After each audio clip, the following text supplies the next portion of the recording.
Bien, seguimos caminando en la palabra, dándole gracias al Señor por la libertad que nos da de escudriñarla y estrenamos un nuevo libro. Habíamos dejado ya atrás el primer libro de los Reyes y empezamos con el segundo libro de Reyes.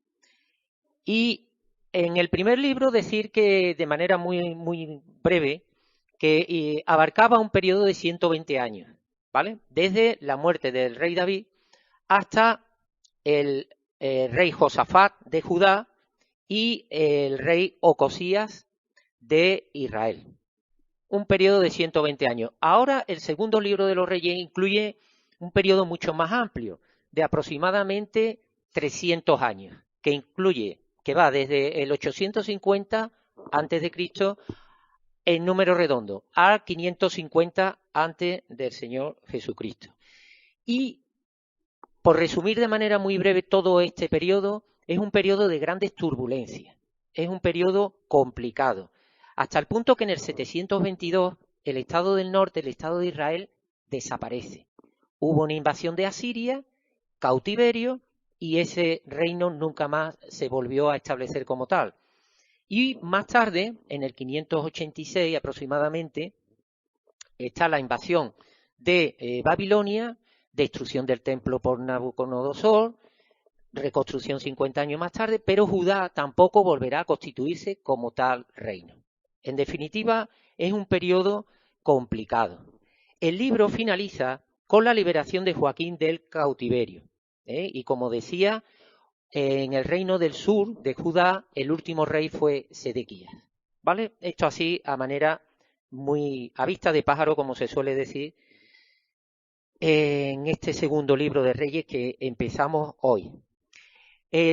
También es un libro que se caracteriza por reunir muchos datos históricos.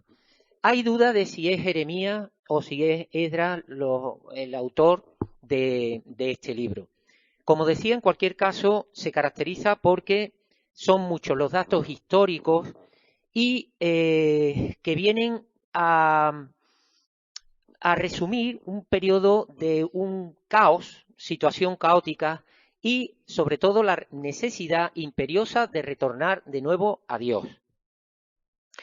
Hubo muchos profetas que en esa labor de avisar y de hablar de lo que el Señor quería, pues en cierto modo fracasaron.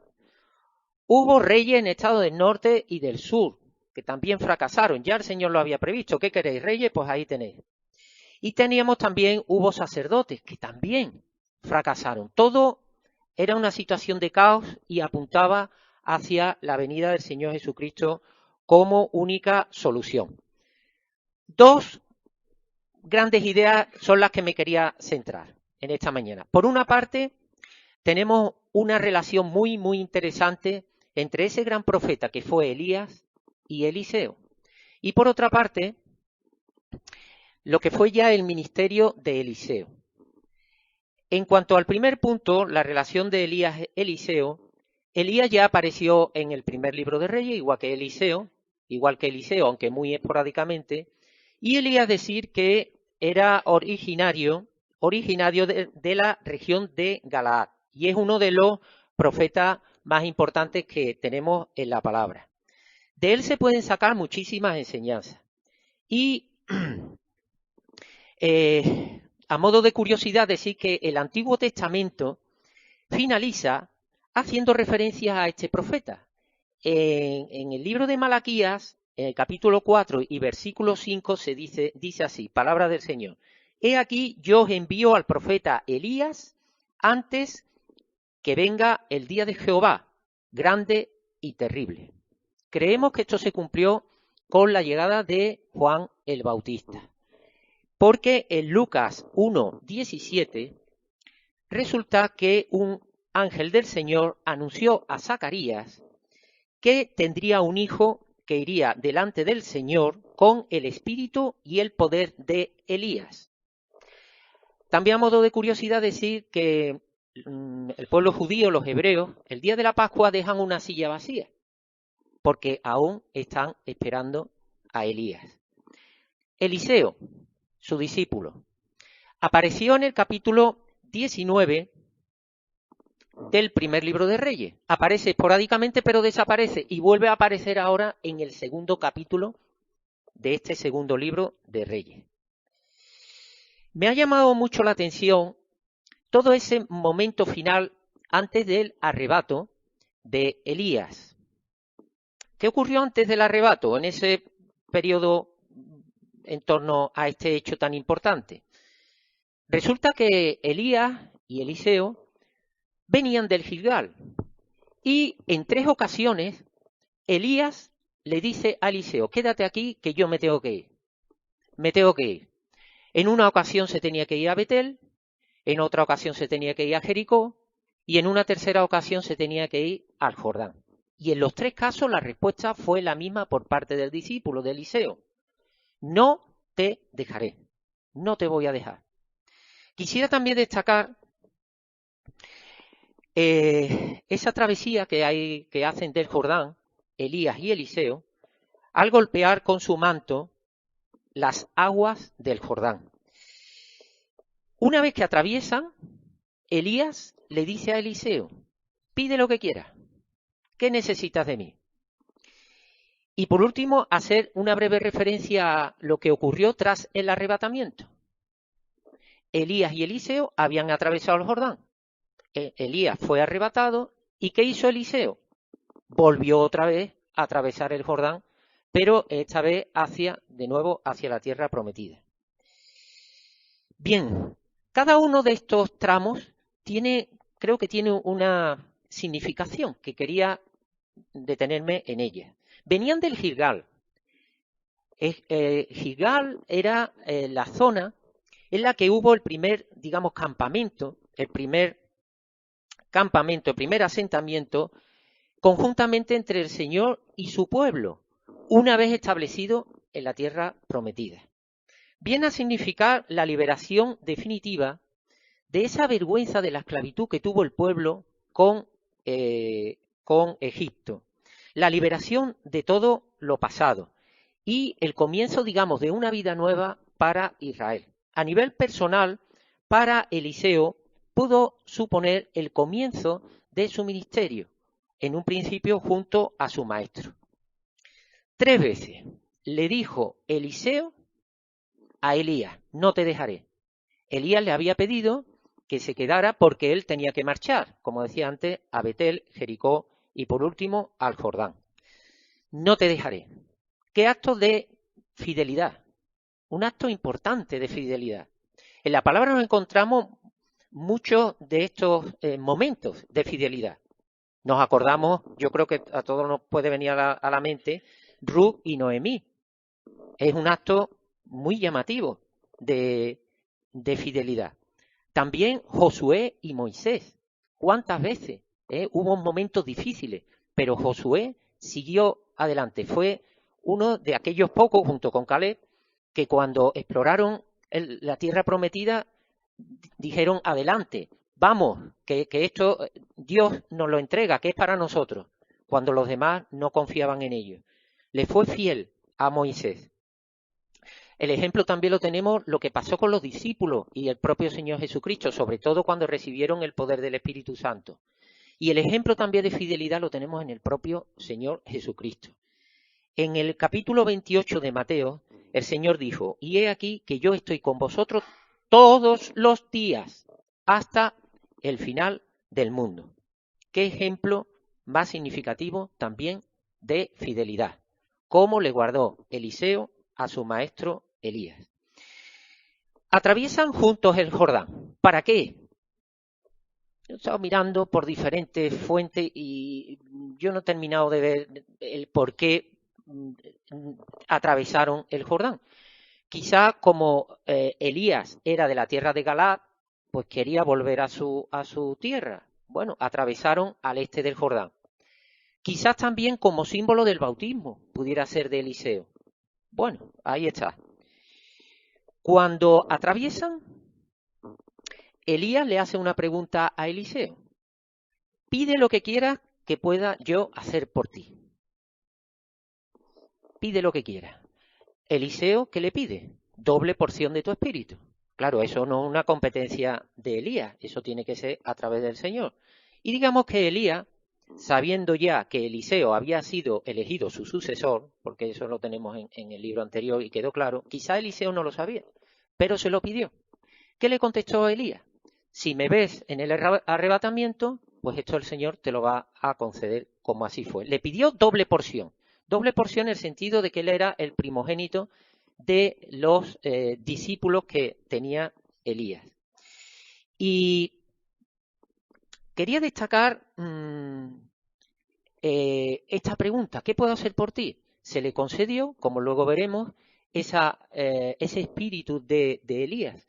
Y viene a ser un pasaje muy paralelo con lo que ocurrió en el primer capítulo y el segundo del libro de los Hechos, donde el Señor envía su espíritu al pueblo.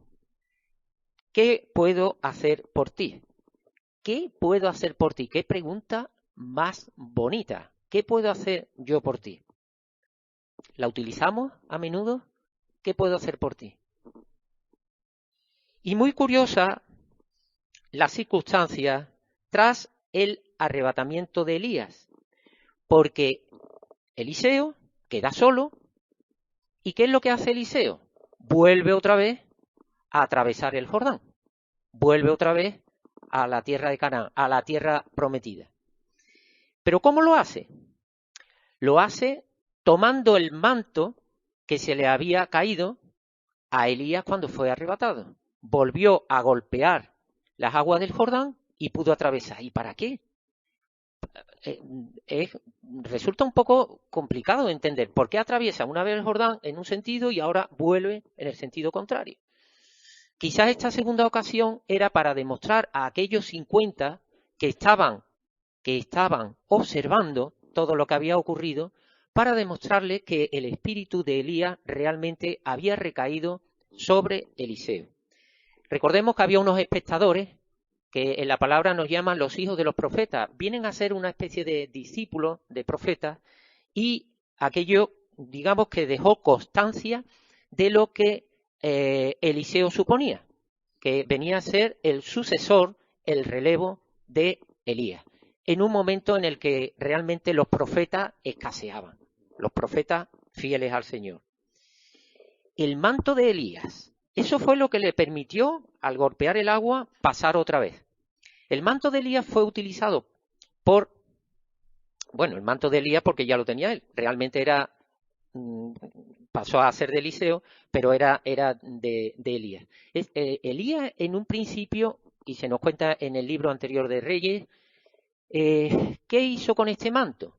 Se lo puso encima a su discípulo, a Eliseo, en señal de que él iba a ser el sucesor. Y esto lo hizo Elías por orden del Señor. Le dijo, Eliseo será tu sucesor, y por eso le puso el manto. Ahora ese manto lo ha vuelto a coger para atravesar el Jordán. Y yo veo aquí algo que apunta hacia el Espíritu Santo, porque es símbolo del poder que Elías transfiere a Eliseo, que a su vez viene del propio Señor. Eliseo cogió el manto y golpeó las aguas del Jordán. ¿Y nosotros qué hacemos con el Espíritu Santo que nos ha sido dado? ¿Lo utilizamos o lo dejamos ahí en stand-by, como se suele decir? ¿Le damos utilidad? ¿Dejamos que trabaje? ¿Qué hacemos con ese espíritu que hemos recibido? Paso a la segunda idea, al segundo bloque de aspectos que quería comentar. Lo que fue el ministerio de Eliseo. Eliseo hizo numerosos milagros, como la provisión de aceite de la viuda, resucita al hijo de la tsunamita, o la multiplicación de los panes. Muchos de ellos nos recuerdan a lo que hizo el Señor Jesucristo. Pero todos conocemos el episodio de la curación de Naamán, la curación de la lepra. La lepra es una infección que todos sabemos que se contagia, pero se contagia poco. No es una infección que se contraiga como puede ser una gripe o un resfriado, se tarda en que te contagien la lepra. No es fácil, no es una enfermedad muy contagiosa, pero sí lo es en personas que por alguna circunstancia tienen, como se suele decir, las defensas un poco bajas. El sistema inmune está un poco bajo. Se ha demostrado que cuando una persona está en situación de estrés, está en situación de mucha tensión, el sistema inmune se viene abajo, ¿vale? Con lo que hay una mayor predisposición a sufrir de infecciones. Hace tiempo escuché que el pecado es todo aquello que desagrada a Dios, pero desagrada a Dios porque nos viene mal, porque nos perjudica. Es decir, que todo aquello que es pecado realmente nos está perjudicando. Si una persona miente, se puede ver metida en un buen lío, porque le pillan la mentira. Como se suele decir, las mentiras tienen las patitas muy cortas. Si una persona fornica, si una persona adultera, se puede ver metida también en un gran lío. Si una persona roba, se puede ver metida también en un gran lío. Y todo eso crea una vida desordenada, crea un estado de tensión. Y mira por dónde eso puede repercutir también en el estado defensivo de la persona. Es decir, que una situación, en cierto modo, de vida desordenada puede hacer que se tenga una mayor predisposición a que la infección pudiera aparecer. No es descabellada esa relación que se establece en la palabra entre pecado y lepra. Pecado y lepra. Sería cuestión de profundizar un poquito más, pero esa comparativa tiene su sentido, un sentido con bastante fundamento. Naamán, ¿cómo sabe que puede ser curado? Hay una esclava, una sierva, que es cautiva de Israel y está trabajando en su casa. Este hombre era un importante general sirio. Resulta que de esas incursiones que hacían en territorio, digamos, enemigo, pues habían cogido a esta mujer y se la había llevado. ¿Y qué hace esta mujer? Bueno, pues esta mujer le dice que vaya a ver a Eliseo. ¿Y qué hace Naamán? Naamán se humilla. Él podía haber haber llamado a este profeta, porque él tenía autoridad para eso, haberse metido, haber cogido al profeta y haberlo, ven tú a mí. No, cogió él y fue. Y encima le llevó unos presentes, le llevó unos regalos, unos obsequios. Le costó trabajo, porque cuando fue a ver a Eliseo, Naamán, digamos que se enfadó, porque pensaba que Eliseo iba a salir de su casa, que le iba a hacer reverencia, que le iba a decir que tal. Y no, fue a través de un criado, una persona. Y él, aquello le sorprendió. De hecho, no quiso someterse al tratamiento. ¿Cuál era el tratamiento? Sumergirse en el Jordán. Pensó en volver, pero sus propios, la propia compañía que llevaba lo convencieron. Se volvió a humillar. Resultado, se curó. Se curó. Quizás también para las personas que están pidiendo sanidad, sería bueno también recordarles que hay que humillarse, que hay que ser sumisos a lo que el Señor está diciendo. ¿Y cuántas veces? Porque la consecuencia de todo esto, ¿cuál fue? Naamán se cura, pero lo más importante, reconoce al Señor. ¿De acuerdo? Reconoce al Señor. Bien, si esta curación física lleva a la curación del alma, bienvenida sea. ¿Cuántas veces la palabra el Señor ha hecho uso de la curación física de alguna enfermedad para llevar a las personas al Señor? Quisiera comentar dos cosas brevemente porque ya el tiempo, la esclavitud del tiempo, apremia. Dos cuestiones. Primero, hay dos personajes aquí que me llaman mucho la atención y que están en un segundo plano. Primero, esta mujer que estaba cautiva en la casa de Naamán. Y por otra parte, un personaje que aparece al final, Giezi. ¿Qué hace esta cautiva? Le recomienda a su jefe, a una persona que estaba muy por encima de ella, que vaya a ver a Eliseo. Pero le recomienda que vaya sin haber curado nunca a nadie antes Eliseo de lepra. Y se nos dice en Lucas 4:27 son palabras del propio Señor Jesucristo. Y muchos leprosos había en Israel en tiempos del profeta Eliseo, pero ninguno de ellos fue limpiado sino Naamán el sirio. ¿Cómo pudo esta mujer enviarle a una persona tan importante a un profeta que no había curado de lepra a nadie? ¿Qué seguridad tan grande tendría? ¿Qué confianza? ¿Qué hubiese pasado si no se hubiese curado? A saber. Esta mujer actuó según el mandato del Señor. En Marcos 12, 30 y 31 nos dice: y amarás al Señor tu Dios con todo tu corazón y con toda tu alma y con toda tu mente y con toda tu fuerza. Este es el principal mandamiento y el segundo es semejante: amarás a tu prójimo como a ti mismo. No hay otro mayor que esto. Eso fue lo que hizo esta mujer que estaba en cautiverio. El amor por el prójimo, amor por el jefe ese que tenía, que estaba padeciendo la enfermedad. En definitiva, encontramos un caso muy práctico de lo que mandó el Señor. ¿Somos capaces de seguir este ejemplo? ¿Somos capaces de recomendarle a aquellos que vemos a nuestro alrededor, a aquellos que están sufriendo, que vayan, que acudan al Señor para aliviar esa dolencia? En 1 de Timoteo 2, capítulo 2, los versículos 2 al 4, nos dice en la finalización de estos versículos: el Señor quiere que intercedamos por todos los hombres, porque quiere que todos los hombres sean salvos y vengan al conocimiento de la verdad. Intercesión por todos los hombres. Y voy acabando. El criado Giezi. El criado Giezi aparece aquí ya al final y es una actitud que cualquiera que la lea la reprocha. Es una actitud de aprovecharse de unos obsequios, de unos regalos que traía Naamán para Eliseo. Como Eliseo lo rechazó, él fue en busca de esos obsequios. La protagonista de todo este tramo final del capítulo 5 es la mentira. Giezi mintió a Naamán diciéndole que venía en nombre de su señor Eliseo, cosa que era falsa.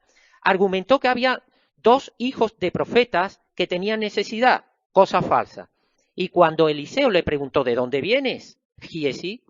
Y él le dijo que de ninguna parte. Volvió otra vez a mentirle. Pero aparte de esta mentira, de este incumplimiento del 9º mandamiento, hay otras cuestiones que son incluso más graves. En Mateo 18:6 se nos dice: y cualquiera que haga tropezar a uno de estos pequeños que cree en mí, mejor le fuera que se colgase al cuello una piedra de molino de asno y que se hundiese en lo profundo del mar. Giezi pudo provocar en Naamán, que había confesado al Señor, pudo provocar que éste se llevase una mala impresión de lo que tanto él, que era ya del pueblo de Dios, como su, digamos, jefe, que era Eliseo, de lo que estaban pregonando, de lo que estaban diciendo, porque estaba pretendiendo aprovecharse de él. Eso es un mal ejemplo que estaba dando este criado frente a alguien que había acudido a Eliseo con una actitud muy favorable.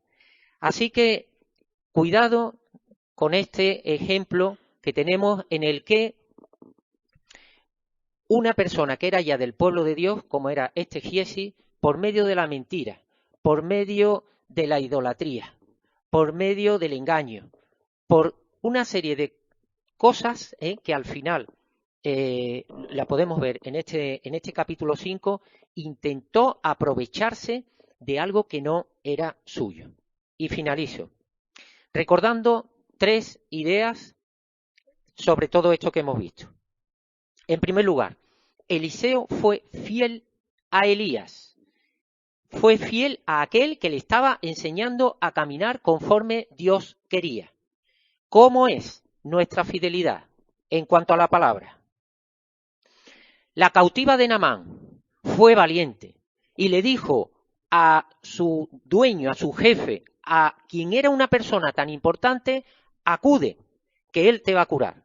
Acude a este profeta, que él tiene capacidad, aun sin haberse dado caso de curación de lepra, pero tenía un convencimiento total ¿Qué tal andamos de nuestra valentía en cuanto a esto? ¿Somos capaces de hacer también esta recomendación?